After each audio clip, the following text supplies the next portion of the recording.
देखिए बच्चों इधर ध्यान दो। क्या आप बोर्ड में देख पा रहे हो हम क्या पढ़ रहे हैं? आयतन। आयतन को अंग्रेजी में क्या बोलते हैं? वॉल्यूम। और हम किसका वॉल्यूम की बात कर रहे हैं? घन। घन अर्थात क्यूब।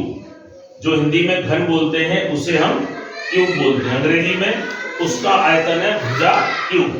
अब देखिए घन कैसा होता है, तो घन एक ऐसी ठोस आकृति है जिसकी सभी भुजाएं समान हो, लंबाई, चौड़ाई और ऊंचाई। देखो लंबाई यहाँ पे ये क्या है? लंबाई क्या है? 2। चौड़ाई क्या है? 2। और ऊंचाई कितनी है? 2। फिर से देखो लंबाई 2, चौड़ाई 2 और ऊंचाई 2। जिस आकृति की लंबाई, चौड़ाई और ऊंचाई समान हो, चाहे 2-2 हो, चाहे 3-3 हो, चाहे 5-5 हो, कैसी होनी चाहिए? समान। ऐसी आकृति को हम कहते हैं घन, क्यूब। और उसके आयतन का सूत्र है भुजा क्यूब। भुजा किसे बोलते हैं? इसे। चाहे इसे ले लो, चाहे इसे ले लो, चाहे इसे ले लो, क्योंकि सभी कैसी है? ये समान। तो ये आप एक घन देख रहे हो और एक मेरे हाथ में ये घन भी देख रहे हो, ये बड़ा है ना? अब देखिए यहाँ पर प्रश्न क्या है, ये आपकी किताब में प्रश्न है। क्या 2 घनों की भुजाएं क्रमशः 2 तथा 4 इकाई है।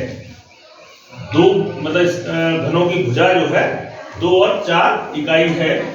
इनके आयतनों का अनुपात ज्ञात करो। तो देखो हम इसे कैसे हल करते हैं? जो हमारे जो किताबी ज्ञान के हिसाब से कैसे करते हैं कि इसका आयतन और दूसरे घन का आयतन, उन दोनों का अनुपात। तो इसकी भुजा क्यूब और इसकी भी भुजा क्यूब। अब देखो पहले वाले की भुजा कितनी है? 2। तो 2 का घन यानी कि 2 का क्यूब, और इसका दूसरे वाले की कितनी है? 4। तो 4 का क्यूब। और क्यूब का मतलब होता है 3 बार गुणा करेंगे इसे, यानी कि 2 गुणा 2 गुणा 2। इसे हम 3 बार गुणा करेंगे किसे? 4। 4 गुणा 4 गुणा 4। तो 2 दूनी 4, 4 दूनी 4 गुणा गुणा 2 दूनी 4, 4 दूनी 8 गुणा करना है, जोड़ना नहीं है। 4 चौक 16। 16 को 4 बार पढ़ा पढ़ो, 16 का 4 बार 64। कितना आया? 64। अब देखो 8 से कट रहा है, 8 एकम 8 × 64। तो देखो आप तुम्हारा अनुपात कितना निकल के आया? 1:8। इन दोनों घनों के आयतनों का अनुपात 1:8 निकल कर आया। अब देखिए गणित किट से हम इसे करने की कोशिश करते हैं प्रैक्टिकल में। कि इसका अर्थ क्या है, इसका मतलब क्या है? ये तो हमने सवाल हल कर लिया, ये तो क्या किया? सवाल, सूत्र पढ़ा और सूत्र में लगा करके हमने क्या किया? सवाल। लेकिन ये प्रैक्टिकल लाइफ में, दैनिक जीवन में कैसे इसका प्रयोग होता है? तो देखिए मैंने यहाँ पर 2 घन बना रही है, घन दिखाई दे रही है 2 इकाई वाली, 2 2 और 2, समझ आ गया? अब देखिए यहां पे देखिए ये कितना है? 4। ये कितना है? 4। ये कितना है? 4। क्योंकि दूसरी हमारी कैसी है? 4। तो इसमें अच्छा इसमें टोटल गिनिए कितने? 8। इसमें गिनो 4। ये कितने?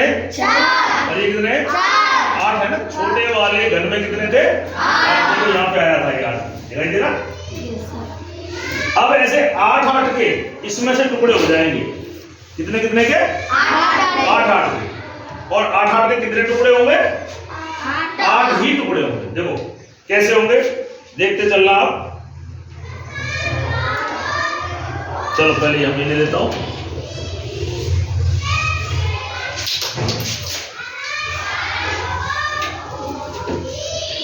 कितने गिनो? 8।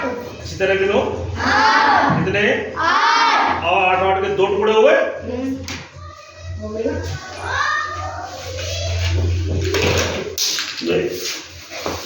चलो कोई बात। देखो ये कितने के हो गए? 8। ये 8। ये 8। ये 8। और ये 8 आने कितने टुकड़े? एक टुकड़ा, दो टुकड़ा, 3 4 5 6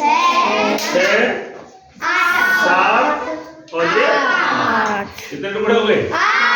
तो देखिए इसका मतलब है 1:8 का मतलब 8 के 8। ठीक है, जब अगर इस तरह की घनें बनेगी तो उनमें अनुपात 1:8 का होगा। बहुत बहुत धन्यवाद।